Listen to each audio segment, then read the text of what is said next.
പ്രിയമുള്ളവരെ, ഓങ്കോവ്യൂസിൻ്റെ അടുത്തൊരു എപ്പിസോഡിലേക്ക് നിങ്ങളെ ഏവരെയും ഞാൻ ഹാർദവമായി സ്വാഗതം ചെയ്യുന്നു. നമ്മളിന്ന് ചർച്ച ചെയ്യുന്ന വിഷയം, ഒരു രോഗിക്ക് പ്രോസ്റ്റേറ്റ് ഗ്രന്ഥിക്ക് ക്യാൻസർ ഉണ്ട് എന്ന് സംശയം വരുവാണെന്ന് വരില്ല. ക്യാൻസർ മനസ്സിലാക്കുവാനും ചികിത്സിക്കാനുമായിട്ട് ഡോക്ടർ എങ്ങനെയൊക്കെയാണ് മുന്നോട്ട് പോവുക എന്നുള്ളതിനെക്കുറിച്ചാണ് ഇന്ന് നമ്മൾ ചർച്ച ചെയ്യുന്നത്. ഇപ്പം പ്രോസ്റ്റേറ്റ് ഗ്രന്ഥിക്ക് ക്യാൻസർ ഉണ്ട് എന്ന് സംശയം തോന്നിയാൽ നമ്മൾ ചെയ്തിരിക്കേണ്ടത് ഏറ്റവും ആദ്യമേ ചെയ്യുന്നത് ബ്ലഡിനകത്ത് PSA, അതായത് പ്രോസ്റ്റേറ്റ് സ്പെസിഫിക് ആൻറ്റിജൻ ടെസ്റ്റ് ചെയ്ത് നോക്കും. ഈ ടെസ്റ്റിനെ കുറിച്ച് ഇതിനു മുമ്പൊരു ചർച്ചയിൽ നമ്മൾ വിശദമായിട്ട് പ്രതിപാദിച്ചിട്ടുണ്ട്. അതിനെക്കുറിച്ച് നമ്മളിപ്പോൾ പ്രതിപാദിക്കത്തില്ല. അപ്പം പ്രോസ്റ്റേറ്റ് ഗ്രന്ഥിയിൽ ക്യാൻസർ ഉണ്ടെന്ന് നമുക്ക് സംശയം തോന്നുവാണെങ്കിൽ ഒഴിച്ചുകൂടാൻ സാധിക്കത്തില്ലാത്ത ഒരു ടെസ്റ്റ് അഥവാ ഇൻവെസ്റ്റിഗേഷനാണ് PSA ടെസ്റ്റ്. PSA കൂടുതലായിട്ട് വരാം.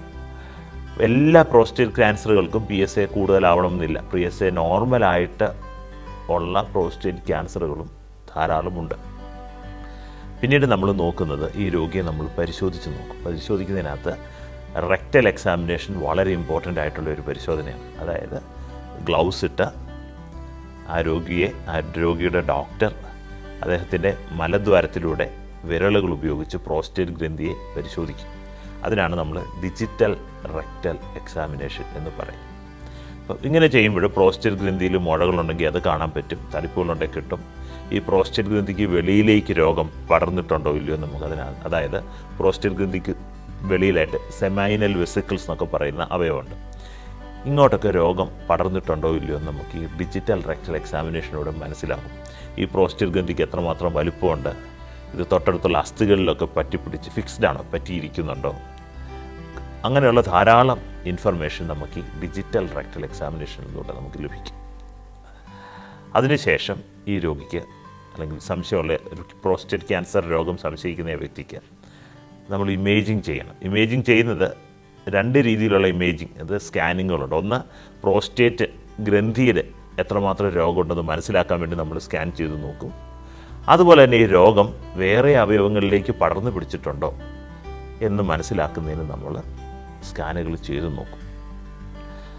അപ്പം അതിനെക്കുറിച്ച് നമ്മൾ വളരെ ഡീറ്റെയിൽഡായിട്ട് അടുത്ത് തന്നെ പറയും. ഇതിൻ്റെ ബാക്കിയായിട്ട് നമ്മൾ പറഞ്ഞു പോകും. അപ്പം PSA ടെസ്റ്റും അതുപോലെ തന്നെ ഡിജിറ്റൽ റെക്ടൽ എക്സാമിനേഷനും ശേഷം പ്രോസ്റ്റേറ്റ് ഗ്രന്ഥി നമ്മൾ മനസ്സിലാക്കാനായിട്ട് ഏറ്റവും കോമൺ ആയിട്ട് ഉപയോഗിക്കുന്ന രണ്ട് ഇമേജിങ് മൊഡാലിറ്റി അല്ലെങ്കിൽ സ്കാനിങ് ടെസ്റ്റുകൾ, ഒന്നെങ്കിൽ നമ്മൾ MRI എടുത്ത് നോക്കാം. അതാണ് നമ്മൾ വളരെ കോമൺ ആയിട്ട് ഇപ്പോൾ ഉപയോഗിക്കുന്നത്. സാധാരണ MRI അല്ല, മൾട്ടി പ്ലാനാർ MRI എന്ന് പറയുന്ന ഒരു ഏറ്റവും നൂതനമായ MRI ആണ് ഏറ്റവും നല്ലത്. അപ്പോൾ അതെടുത്ത് കഴിയുമ്പോൾ പ്രോസ്റ്റേറ്റ് ഗ്രന്ഥിക്ക് എത്രമാത്രം വലുപ്പമുണ്ടെന്ന് നമുക്ക് മനസ്സിലാകും. അതിൻ്റെ വോളിയം, എത്രമാത്രം അതിന് വലുപ്പമുണ്ടെന്ന് നമുക്ക് മനസ്സിലാകും. വേറെ ഏതെങ്കിലും അവയവങ്ങളിലേക്ക്, അതായത് അതിന് തൊട്ടടുത്തുള്ള സെമിനൽ വെസിക്കിൾ, യൂറിനറി ബ്ലാഡർ, മലദ്വാരം, ഇങ്ങനെയുള്ള അവയവങ്ങളിലേക്ക് ഈ രോഗം പടർന്നിട്ടുണ്ടോ ഇല്ലയോ നമുക്ക് MRIക്ക് ഒന്ന് മനസ്സിലാക്കാൻ പറ്റും. അതുപോലെ തന്നെ ഈ പ്രോസ്റ്റേറ്റ് ഗ്രന്ഥിക്ക് ചുറ്റുമുള്ള ലിംഫ് ഗ്രന്ഥികളിൽ രോഗമുണ്ടോ ഇല്ലയോ എന്ന് നമുക്ക് MRI എടുത്ത് നോക്കുമ്പോൾ മനസ്സിലാകും.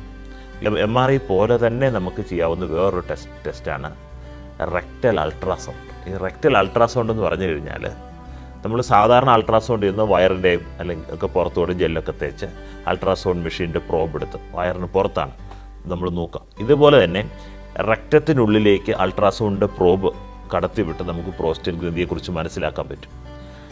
ഒന്നെങ്കിൽ MRI ചെയ്യാം, അല്ലെങ്കിൽ റെക്ടൽ അൾട്രാസൗണ്ട് ചെയ്യാം. ഇത് രണ്ടും നല്ല ഇൻവെസ്റ്റിഗേഷൻ മൊഡാലിറ്റിയാണ്. പക്ഷേ നമ്മൾ കോമൺ ആയിട്ട് ചെയ്യുന്നത് MRI prostate, multi planar MRI prostate. അതിനുശേഷം ഈ പ്രോസ്റ്റേറ്റ് ഗ്രന്ഥിയിൽ എവിടെയെങ്കിലും മുഴയോ അല്ലെങ്കിൽ സംശയാസ്പദമായ എന്തെങ്കിലും കാര്യങ്ങളുണ്ടെന്ന് വരിയിൽ നമ്മളൊരു നീഡിൽ ഉപയോഗിച്ച് പ്രോസ്റ്റേറ്റിൻ്റെ ബയോപ്സി ചെയ്യും.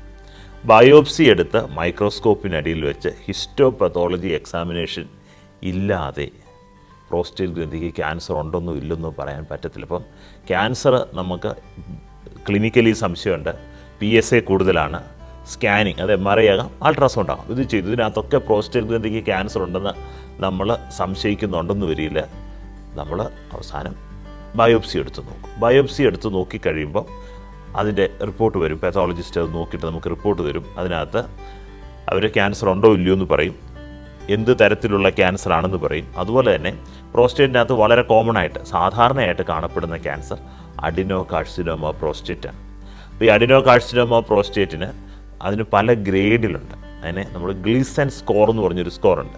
ഗ്ലീസൻ സ്കോർ വെച്ച് ഒരു ഏത് ഗ്രേഡാണ്, എത്ര ഈ ക്യാൻസർ കോശങ്ങൾക്ക് എത്രമാത്രം ശക്തിയുണ്ട് എന്നുള്ളതിനെക്കുറിച്ചൊരു ഒരു ഒരു ഒരു ഒരു ഒരു സ്കോർ അവർ തരും.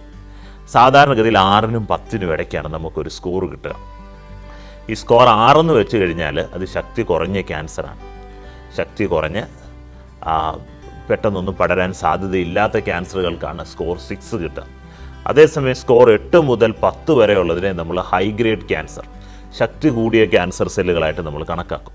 ഈ സ്കോർ 7, ഗ്ലിസൻ സ്കോർ 7 ഉള്ളത് ഇതിന് രണ്ടിനും മധ്യയുള്ള ക്യാൻസർ അതിൻ്റെ ഗ്രേഡായിട്ട് നമ്മൾ കണക്കാക്കും. അപ്പോൾ ബയോപ്സിയിൽ നമ്മൾ ക്യാൻസർ ഉണ്ടോ ഇല്ലയോ എന്നറിയാൻ പറ്റും. അതുപോലെ തന്നെ ഈ ക്യാൻസർ കോശങ്ങളുടെ ശക്തി എത്രമാത്രം ഉണ്ടെന്നും നമുക്ക് ബയോപ്സിയിൽ അറിയാൻ പറ്റും. അപ്പോൾ ഈ 4 പ്രധാനപ്പെട്ട ടെസ്റ്റ്, അതായത് PSA ചെയ്തു, ഡിജിറ്റൽ റെക്ടൽ എക്സാമിനേഷൻ ചെയ്തു, പ്രോസ്റ്റേറ്റ് ഗ്രന്ഥി നമ്മൾ ഇമേജിങ് ചെയ്തു, സ്കാൻ ചെയ്ത് പരിശോധിച്ചു, ബയോപ്സി എടുത്തു. ഇത്രയും കാര്യങ്ങൾ ചെയ്ത് കഴിയുമ്പോൾ നമുക്ക് പ്രോസ്റ്റേറ്റ് ഗ്രന്ഥിക്ക് ക്യാൻസർ ഉണ്ടോ ഇല്ലയോ എന്ന് നമുക്കറിയാൻ പറ്റും. ക്യാൻസർ ഉണ്ടെന്ന് വരികിൽ അത് ശക്തമായ ക്യാൻസറാണോ അതോ ശക്തി കുറഞ്ഞ ക്യാൻസറാണോ ഇല്ലയോ എന്ന് നമുക്ക് ഈ 4 ടെസ്റ്റുകളിൽ നിന്നും നമുക്ക് മനസ്സിലാക്കും. ഇതിന് ശേഷമാണ് ക്യാൻസർ വേറെ അവയവത്തിലേക്ക് പടർന്ന് പിടിച്ചിട്ടുണ്ടോ ഇല്ലയോ എന്നുള്ള ടെസ്റ്റുകൾ വേണോ വേണ്ടയോ നമ്മൾ തീരുമാനിക്കുക. സാധാരണഗതിയിൽ ശക്തി കുറഞ്ഞ, അതായത് ഗ്രേഡ് 1 ട്യൂമർ, അതായത് ഗ്ലിസൻ സ്കോർ 6 7 ഒക്കെയുള്ള ട്യൂമറുകൾ, അതുപോലെ തന്നെ PSA 10 താഴെയാണ്. അതുപോലെ തന്നെ നമ്മൾ സ്കാൻ ചെയ്യുമ്പം ഈ രോഗം പ്രോസ്റ്റേറ്റിനുള്ളിൽ മാത്രമേ ഉള്ളൂ, വേറെ സ്ഥലത്തേക്കൊന്നും പോയിട്ടില്ല, വേറെ അവയവങ്ങളിലേക്ക് പോയിട്ടില്ല, വേറെ ലിംഫ് ഗ്രന്ഥികളിലേക്കൊന്നും ഈ രോഗം പോയിട്ടില്ല എന്ന് വരികിൽ അങ്ങനെയുള്ള രോഗം വേറെ അവയവങ്ങളിലേക്ക് പടരാനുള്ള സാധ്യത വളരെ വളരെ വളരെ കുറവാണ്. അപ്പോൾ അവർക്ക് വേറെ ബോൺ സ്കാനോ പെറ്റ് CT PSMA പെറ്റ് സ്കാനോ ഒന്നും ചെയ്യേണ്ട കാര്യമില്ല. അവർക്ക് ഇത്രയും ടെസ്റ്റ് കൊണ്ട് തന്നെ അവരുടെ ടെസ്റ്റുകളെല്ലാം കഴിഞ്ഞു.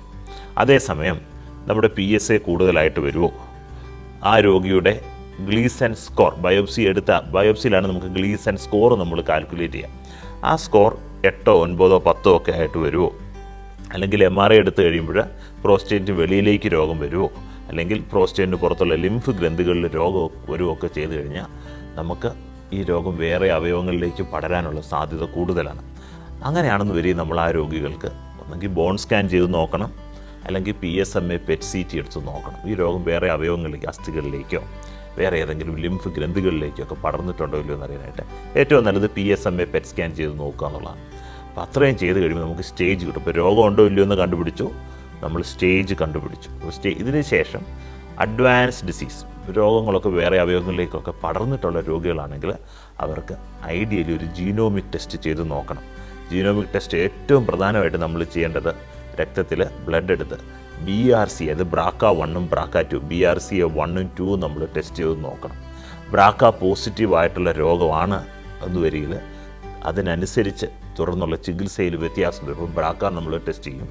അതുപോലെ തന്നെ ഇവൻ ലോ ഗ്രേഡ് ട്യൂമറാണ്, വളരെ ചെറിയ രോഗം, സ്റ്റേജിലും വളരെ ചെറിയ അവസ്ഥയിലുള്ള രോഗമാണെന്ന് വരികിലും നമുക്ക് ഈ ബയോപ്സിയിൽ ജീനോമിക് ടെസ്റ്റ് ചെയ്ത് നോക്കാം. നമ്മുടെ നാട്ടിൽ അതിനുള്ള ടെസ്റ്റുകൾ ഇന്ന് നിലവിലില്ല, വിദേശ രാജ്യങ്ങളിലൊക്കെ ഉണ്ട്. ഈ low grade early stage prostate ക്യാൻസറിന് ജിനോമിക് ടെസ്റ്റിംഗ്, ഓങ്കോ ടൈപ്പ് എന്നൊക്കെ പറയുന്ന ടെസ്റ്റുകൾ നമ്മൾ ചെയ്ത് നോക്കാം. ചെയ്ത് നോക്കിക്കഴിയുമ്പോൾ നമുക്ക് മനസ്സിലാകും ഈ രോഗം വളരെ പെട്ടെന്ന് വലുതാകാൻ സാധ്യതയുള്ള രോഗമാണോ, പെട്ടെന്ന് പടരാൻ സാധ്യതയുള്ളതാണോ, അതോ ഇത് വളരെ വർഷങ്ങളെടുത്ത് വളരെ സ്ലോ ആയിട്ട് വലുതാകുന്ന രോഗമാണെന്നൊക്കെ നമുക്ക് ജീനോമിക് ടെസ്റ്റിങ്ങിനകത്ത് നമുക്ക് മനസ്സിലാക്കാൻ പറ്റും. ഇതിൻ്റെയൊക്കെ അടിസ്ഥാനത്തിലായിരിക്കും നമ്മൾ തുടർന്ന് അങ്ങോട്ട് ചികിത്സ എങ്ങനെ വേണമെന്ന് തീരുമാനിക്കുന്നത്. അപ്പോൾ അടുത്ത ദിവസങ്ങളിൽ നമ്മൾ പോസ്റ്റ് ചെയ്യുന്ന വീഡിയോയിൽ പ്രോസ്റ്റേറ്റ് ക്യാൻസറിൻ്റെ ചികിത്സയെക്കുറിച്ചുള്ള വീഡിയോകളായിരിക്കും നമ്മൾ കൂടുതലായിട്ടും പോസ്റ്റ് ചെയ്യുക. അപ്പം അതിനുള്ള ഒരു തുടക്കം എന്നുള്ള നിലയിലാണ് നമ്മൾ ഇന്ന് പ്രോസ്റ്റേറ്റ് ക്യാൻസറെ സംശയിച്ചാൽ എന്തൊക്കെ ടെസ്റ്റ് ചെയ്യും എന്നുള്ളതിനെക്കുറിച്ച് ഒരു പൊതുവായ എല്ലാ ടെസ്റ്റുകളും ഒന്നും നമ്മൾ ഇതിനകത്ത് ഉൾപ്പെടുത്തിയിട്ടില്ല. വളരെ ബേസിക്കായിട്ട് നമ്മൾ എന്ത് ചെയ്യും എന്നുള്ളതിനെക്കുറിച്ചാണ് നമ്മളിന്ന് ചർച്ച ചെയ്തിട്ടുള്ളത്. എല്ലാവർക്കും മനസ്സിലായിട്ടുണ്ട് എന്ന് വിശ്വസിക്കുന്നു. മനസ്സിലായിട്ടില്ലാത്ത ആളുകൾ ഇത് ഒന്നും കൂടെ കേട്ട് നോക്കുക. സിമ്പിളായിട്ടുള്ള കാര്യങ്ങളൊക്കെ പറഞ്ഞിട്ടുള്ളൂ. ഇത്രയും പറഞ്ഞുകൊണ്ട് ഇന്നത്തെ ഈ വീഡിയോ ഞാനിവിടെ അവസാനിപ്പിക്കുകയാണ്. നിങ്ങൾക്കെല്ലാവർക്കും നന്ദി.